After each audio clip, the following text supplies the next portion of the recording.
ka na ikay mawiwili. So mga par, 2 linggo na lang nga po mangyayari na ang bakbakan ng ating pambansang kamao Manny Pacquiao kalaban si Mario Barrios. At dahil nga mainit po na pinag-uusapan si Boss Manny, nag-angas naman itong ama ni Mayweather Jr. na si Floyd Sr. Aniya mga idol, kung mag-rematch man daw ang kanyang anak na si Calvo at Pacman, dudurugin lang daw ulit ni Floyd si Boss Manny sa ring. Mas malala pa daw sa ginawa ni Floyd sa unang laban nila. Tsantangan ni Floyd Sr. mga idol, round 3 o 4 daw knockout daw si Manny Pacquiao sa bakbakan. Ganito kasigurado si Floyd Sr. mga idol na talagang aangat pa rin ang bagsik ng kanyang anak sa bakbakan kay Pacman. Well, gayon pa man mga idol, imagination lang ito ni Floyd Sr. Sariling prediction niya lang ito mga idol. Nakakatawa lang talaga isipin na merong guts ang kampo ni Mayweather na sabihin na dudurugin nila si Pacman sa bakbakan, at mas malala pa daw ang aabotin nito sa unang bakbakan nila, kung saan wala nga masyado ginawa si Floyd mga idol sa naging unang laban nito kay Pacman. Mas marami pa ang takbo at yakap nito kaysa sa pinataman niya sa bakbakan kontra sa Pinoy. So paano nito masasabi mga idol na inanakot ni Floyd si Pacman sa rematch? Kung natakot nga siya makipagsabayan kay Pacman noong kalakasan niya, sa tingin nyo ba mga idol,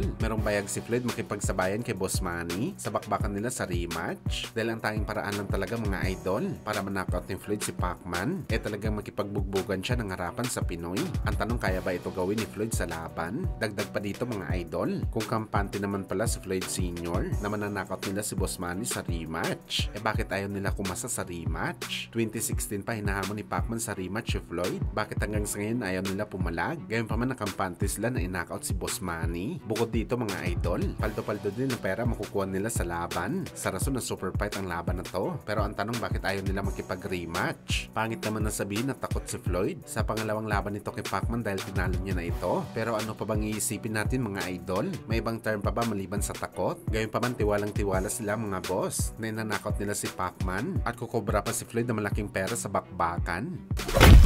Sa kabilang banda naman mga idol, WBC welterweight champion Mario Barrios pinakita ang kanyang matinding training sa bundok kasama ang kanyang mga kaibigan at training buddies para sa kanyang preparasyon sa laban nito kontra kay Manny Pacquiao. Hindi nga po mga idol nagpapahuli si Barrios. Ginagaya talaga nito ang takbo ni Pacman sa bundok. Nakikipag-unahan din ito sa kanyang mga training buddies at merong papa-dirty finger si Barrios kay Pacman. Halatang ayaw talaga umasa ni Barrios sa kanyang edge cup kay Manny Pacquiao. Gusto talaga nito mga idol na kondisyon ito sa laban kay Boss Manny. Ito talaga kasi ang pinaka-importanting laban niya sa kanyang buong professional boxing career, kaya bawal talaga ito matalo.